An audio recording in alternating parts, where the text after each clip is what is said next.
Sudah lama kayaknya saya tidak membuat konten mengenai isu-isu sosial yang ada di sekitar kita. Karena kenapa? Karena saya sebagai rakyat kecil merasa bosen ngebahas hal-hal itu aja yang terjadi di sekitar kita. Mengenai kebijakan yang tidak pro rakyat, mengenai politisi yang saling serang, mengenai politisi yang mencari nama karena ingin dipilih di periode berikutnya.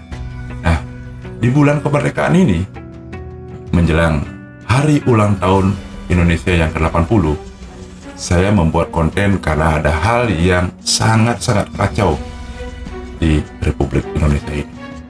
Kemarin PPATK mengeluarkan kebijakan mengenai rekening dalam 3 bulan jika tidak ada transaksi itu diblokir. Ini sangat-sangat kacau bagi saya sebagai rakyat kecil. Nah, banyak orang yang membuat rekening untuk tabungan masa depan, untuk tabungan misalnya anaknya membuatkan rekening orang tuanya nanti sewaktu-waktu agar bisa ditarik. Karena tidak semua orang bertransaksi pakai rekening, contohnya seperti e-banking, e-QRIS yang ada di e-banking. Tidak semua orang melakukan transaksi seperti itu.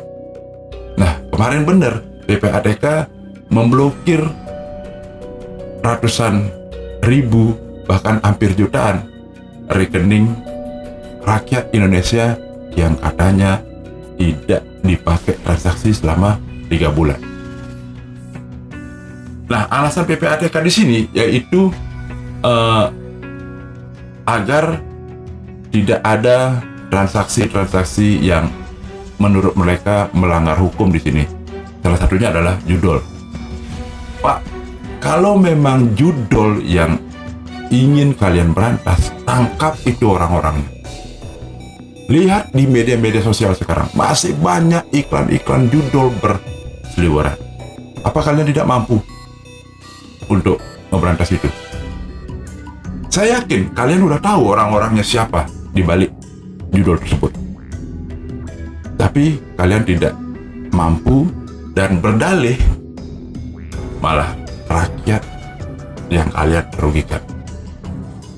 Nah, kemarin saat PPATK memblokir ratusan ribu bahkan hampir jutaan rekening rakyat Indonesia, ada berita sampai ada salah satu korban meninggal akibat tidak bisa menarik uangnya di rekening tersebut karena diblokir oleh PPATK.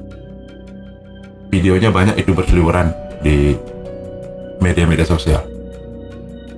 Nah, setelah viral dan banyak rakyat yang memprotes kebijakan ini, PPATK dipanggil oleh Presiden Prabowo dan akhirnya dibuka kembali. Artinya apa? Artinya banyak kebijakan pemerintah yang tidak melihat hal-hal apa yang terjadi jika kebijakan tersebut diterapkan. Banyak sekali kebijakan pemerintah yang seperti itu. Saya tidak perlu memberikan contohnya karena tidak ingin membahas hal-hal yang lain. Dan ada juga berita mengenai tanah yang tidak dipakai selama 2 tahun yang bersertifikat itu bisa diambil alih oleh negara. Why? Misalnya saya mendapatkan warisan dari orang tua saya misalnya. Untung saya tidak punya warisan. Misalnya saya mendapat warisan dari orang tua saya. Saya belum mampu untuk misalnya ngebangun tanah tersebut atau mengolah tanah tersebut agar bisa bermanfaat. Belum punya modal atau gimana. Itu akan diambil alih oleh negara. Lah, enak bener. Rakyat Indonesia yang diinginkan adalah rampas itu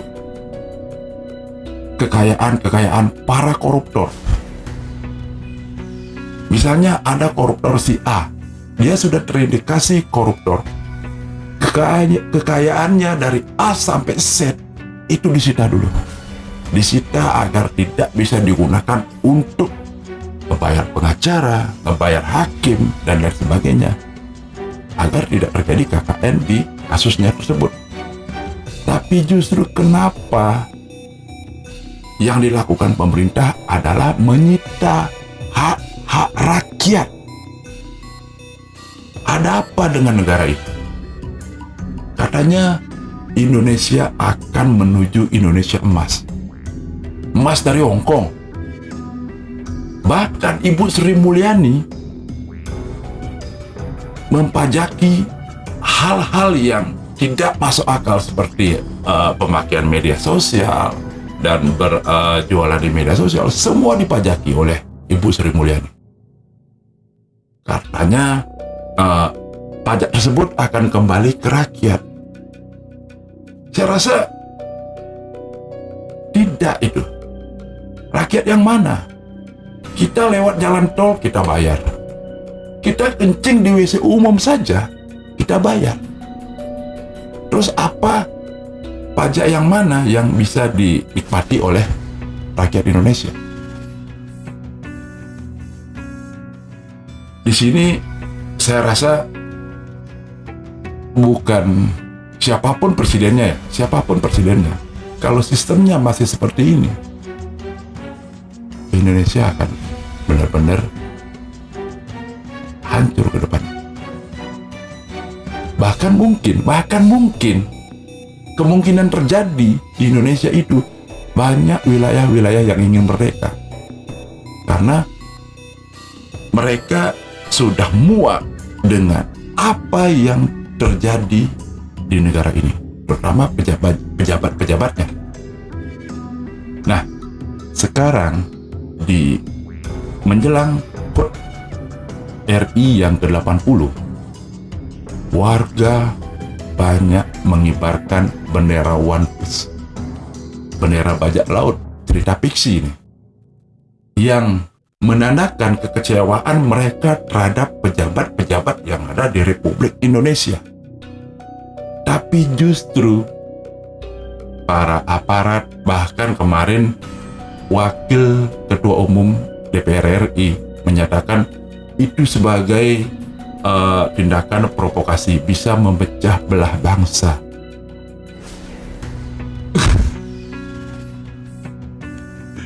Bisa memecah belah bangsa. Anda takut hanya terhadap bendera? Itu cerita fiksi, Pak. Demo sedikit dikatakan ada yang menunggangi, ingin memecah belah bangsa. Ini hanya mengibarkan bendera yang artinya masyarakat atau rakyat itu sendiri merasa kecewa terhadap apa yang terjadi di Republik yang kita cintai ini. Bukan kita tidak nasionalis, bukan. Kita sangat cinta dengan Republik Indonesia. Namun, ini bentuk kekecewaan kita terhadap para pejabat yang ada di Republik Indonesia ini. Bahkan ada berita yang menyatakan itu kalau mengibarkan bendera One Piece itu berpotensi penjara 5 tahun. Ini bukan bendera negara lain. Ini bukan bendera organisasi, bukan bendera PKI. Ini bendera One Piece, Pak. Bendera dalam cerita fiksi anime Jepang. Kalian takutnya seperti itu. Artinya, itu menandakan ada hal yang kalian takuti jika rakyat Indonesia mengibarkan bendera One Piece pada HUT RI yang ke-80. Mungkin ini yang pertama dalam sejarah pada saat ulang tahun negara ada bendera selain bendera negaranya sendiri ikut berkibar. Apa kalian takut dunia ini menyoroti kebobrokan kalian? Nah, di sini saya ingin berpesan kepada rakyat Indonesia. kita harus berani bersuara. Karena kenapa? Karena ini mengenai hidup kita dalam bernegara ke depannya. Yang bisa kita lakukan untuk negara ini hanya bersuara. Jangan sampai hak kita dalam negara ini dipreteli oleh para pejabat yang ada di negeri ini. Mereka ingin mengetahui transaksi rakyatnya itu sendiri, transaksinya seperti apa. Tapi kita sebagai rakyat Indonesia yang ingin kita ketahui pajak yang kita bayarkan selama ini kemana saja alirannya. Para aparat negara, para menteri, terutama menteri keuangan, itu mempajaki semua hal yang berpotensi bisa menghasilkan pajak, itu dipajaki oleh menteri keuangan yang katanya akan kembali ke kita. Kalau memang negara ini butuh uang, pangkas itu anggaran-anggaran yang didapatkan oleh para pejabat negara ini. Tapi kenapa justru anggaran-anggaran seperti mobil, rumah bagi para pejabat di negara ini dinaikkan? Kalian menaikkan anggaran untuk dinikmati oleh para pejabat, tapi kalian memeras rakyat kalian itu sendiri. Apa arti kemerdekaan? Apa arti dasar dari Pancasila? Terima kasih.